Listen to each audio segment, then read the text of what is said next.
Welcome to the tutorial over 6-5 operations with radical expressions. Your new vocabulary is rationalizing the denominator, like radical expressions, and conjugate. Your first key concept is the product property of radicals. So for any real number a and b and any integer that is greater than 1, where the form looks like this, the nth root of a times b, you can separate those. So you can say you have the nth root of a and the nth root of b multiplied by each other, but only if n is even and a and b are both non-negative. So if your n is even and underneath your root is positive or non-negative, then you can do this. Or if your n is an odd number, then it doesn't matter what's on the inside. So for example, 2 times 8, or I'm sorry, the root of 2 times the square root of 8, you can just rewrite this as the square root of 2 times 8, and then that gives you the square root of 16, which is 4. And here we have the cube root of 3 times the cube root of 9. So we can rewrite this as the cube root of 3 times 9. And that equals, 3 times 9 equals 27. So you have the cube root of 27 or 3. Example 1. Simplify the expressions with the product property. So we're going to simplify the square root of 25 times a to the 4th times b to the 9th. So first we're going to check and see if our n is even or odd, and since there's nothing written there, it's just the common way of writing the square root. So we have the second root, or the square root, of this equation, and since that is an even number, we need to make sure that the inside is non-negative. Since it is non-negative, we have a positive out here. We can go ahead and separate these using the product property. So this is going to equal the square root of 25 times the square root of a to the 4th times the square root of b to the 9th. Sorry about that. Okay, so the square root of 25 equals 5 times the square root of a to the 4th, so we're going to do 4 divided by 2, gives us 2. So a to the 4th, the square root of a to the 4th is going to be a squared. Now the square root of b to the 9th, we're going to take our 9 and divide it by 2 since we're taking the square root, and that gives us a fraction, so it doesn't give us a whole number. So what we're going to do is just take out as many pairs of b as we can. So we're going to end up having b to the 4th, because 4 times 2 is 8, and then so since we have 9 of them, and this only covers 8, we're going to have this also times still the square root of b to the 1st power. So your final answer is going to be 5a squared b to the 4th times the square root of b. Example 1b, we're going to simplify the cube root of 125 times m to the 30 power times p to the 20th power using the product property. So since our n is a 3 out here, it's odd, we don't have to worry about the inside being non-negative. So we can go ahead and rewrite this as the cube root of 125 times the cube root of m to the 30th power times the cube root of p to the 20th power. Now if you put this into your calculator, you know that the cube root of 125 is 5. The cube root of m to the 30th power is m to the 10th power. And the cube root of p to the 20th power is going to give us a fraction if we divide it. So 20 over 3 doesn't divide evenly. So what we have to do is take out as many pairs of 3 that we can. So we know that we can take out 6 groups of 3, so we're going to have p to the 6th. 6 times 3 is 18. So we need a total of 20 p's, and we only have 18 here writing the 6th. So now we have to multiply it by the cube root of p squared, because we need 2 more there. So this is going to be your answer. Okay, key concept number 2, this is the quotient property of radicals.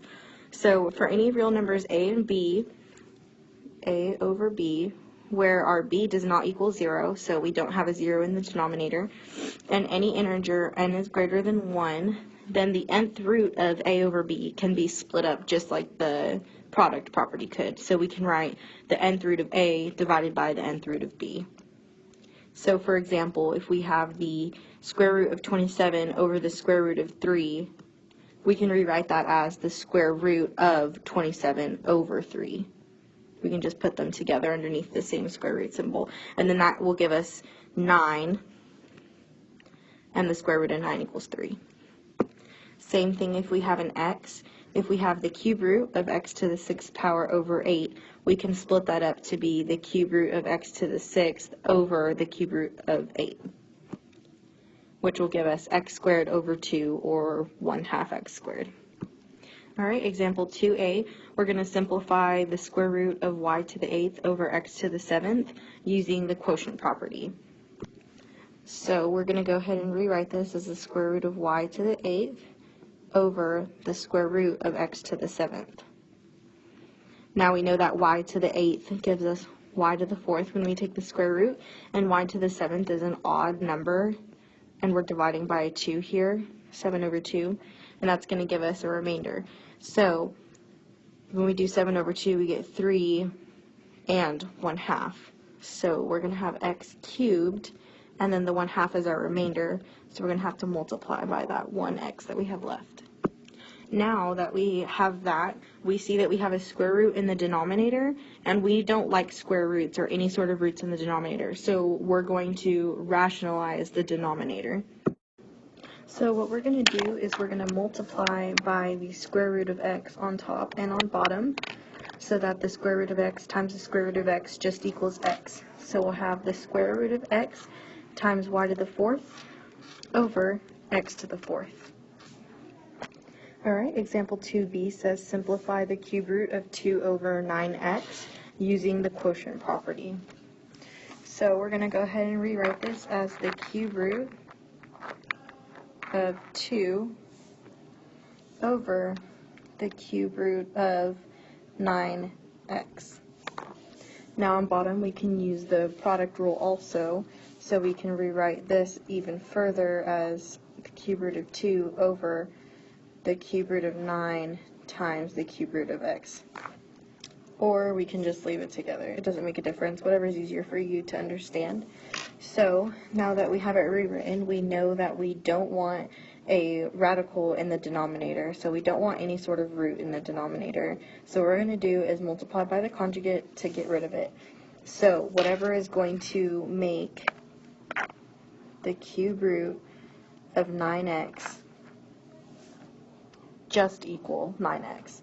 So we're going to multiply by a 3, because the square root of 9 is 3, so we have 1 3, we have 2 3s, and if we have a third 3, we can get the cube root of it. So we're going to multiply by the cube root of 3.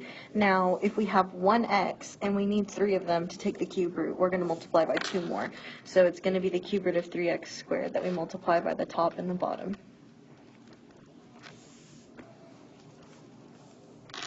So this can be rewritten as 3x on bottom, and on top, using our product property, we can just rewrite this as, we can combine the inside, the 2 and the 3x squared.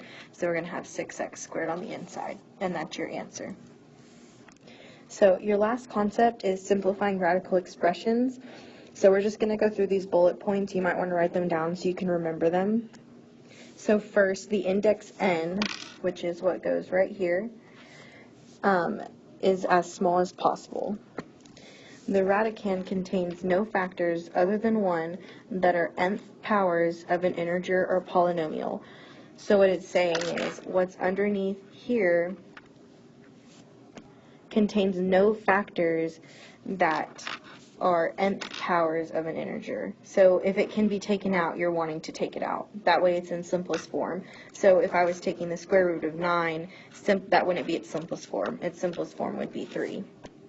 The radicand contains no fractions, so you don't want any fractions. If I had the square root of 1 over 2, I would want to rewrite that as the square root of 1 over the square root of 2, and then I'd want to get the radical out of the denominator by multiplying by its conjugate on top and on bottom, just to get rid of that.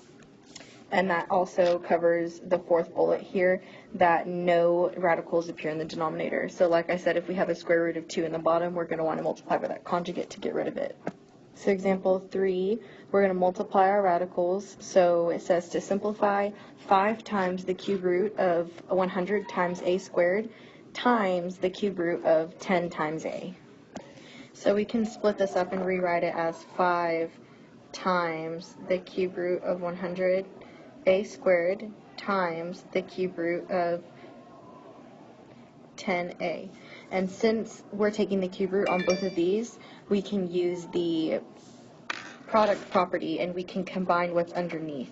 So we're going to have 5 times the cube root of 100 times 10, which is 1,000, and then a squared times a is a cubed. Now we can go ahead and get the cube root. So we're going to have 5 times the cube root of 1,000, which is 10, times the cube root of a cubed, which is just a. So our final answer is going to be 5 times 10 times a, or 50a.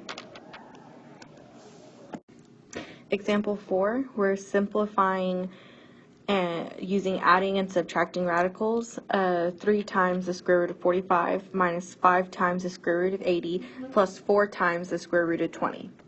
So what we're going to do is factor these down as far as possible underneath the radical. So we have 3 times the square root of 45, so we can factor out 45. We know that we can take a 5 out of 45, and that's 9. And then 9, you can do 3 and a 3, and none of those can be factored any further. So we know we have 9 times 5, which 9 is a perfect square. So when we take the square root, we can take one of our 3's out, since we have a pair here. Now we can rewrite the negative 5 times the square root of 80, but we're not going to write 80 there. We're going to factor out our 80.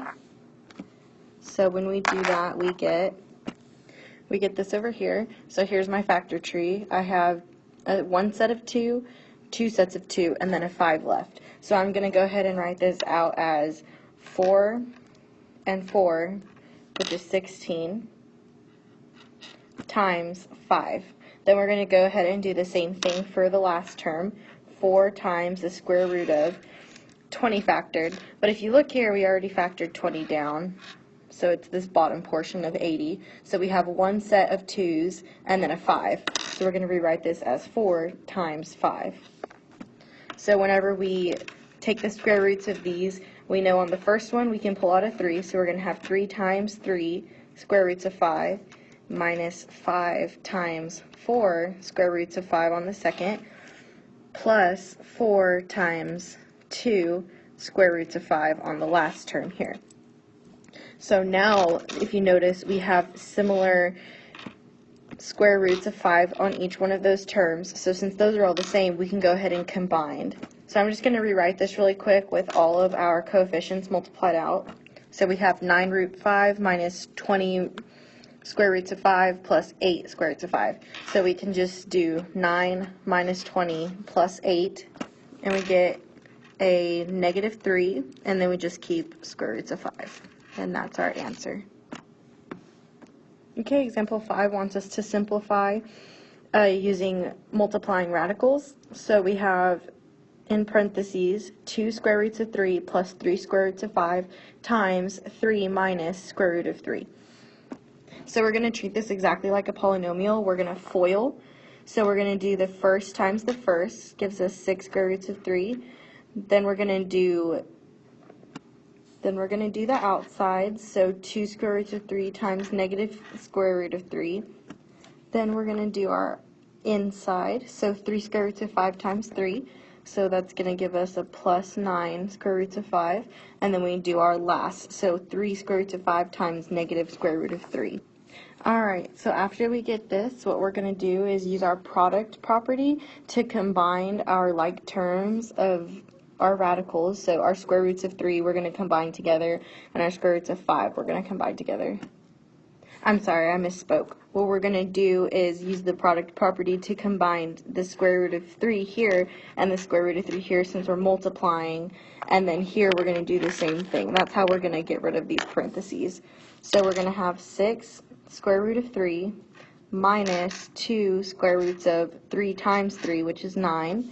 Then we're going to add 9 square roots of 5 and subtract 3 square roots of 5 times 3, which is 15. So now we want to see if there's anything we can put in simplest terms, which I see the square root of 9 here we know is 3. So we can finalize our answer. 6 square roots of 3 minus 2 times 3, because the square root of 9 is 3.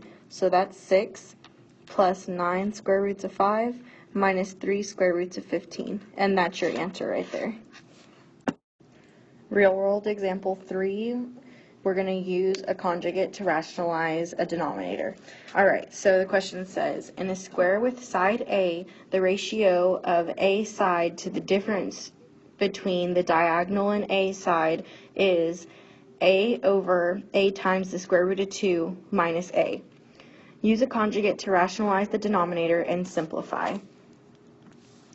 Okay, so we have A over A roots of 2 minus A. So the conjugate of our denominator is going to be what gets rid of this square root, but since we have our plus or our minus here, we also have to take that into consideration. So we only need one more 2 in order to make that a square root of 4, and then that would get rid of the square root altogether. So we're going to multiply by A square root of 2, and then we're going to do the opposite sign as we have here, so plus A. And we're going to do that to the top and the bottom. And now I'm just going to distribute my A to both of my terms here so I can get rid of my parentheses. So I'm going to have A squared roots of 2 plus A squared. And on bottom, I'm going to have to FOIL this out because I have a term minus a term, and then I have a term plus a term here. So we have to use FOIL in order to multiply those out. So it's going to give us A square roots of 2 times A square roots of 2 is going to be A square roots of 2 all squared. Then I'm going to add A squared square root of 2 minus A squared square root of 2 minus A squared. So we have a plus A squared square root of 2 and a minus A squared square root of 2. So those are just going to cancel out with each other. And here, if we square everything on the inside, we're going to end up with A squared, and then the square root of 2 squared just gives us a 2. So we can write that as 2A squared. Then top is going to stay the same on our fraction. So I just went ahead and wrote that down. Now we're going to subtract A squared because that's all that's left on bottom. So now I'm going to see if there's anything else I can simplify, and I see that there's an A squared in every part of both terms on top and on bottom, so I'm going to factor that out. So I'm going to have an A squared times the square root of 2 plus 1 over A squared times 2 minus 1. So our A squareds cancel, and that those just equal 1, and then we end up with the square root of 2 plus 1 over 2 minus 1, which is just 1. So we can either write it like this, or we can just say square root of 2 plus 1. Either one of those is a good answer, since anything divided by 1 is itself. And this concludes the tutorial for 6.5, Operations with Radical Expressions.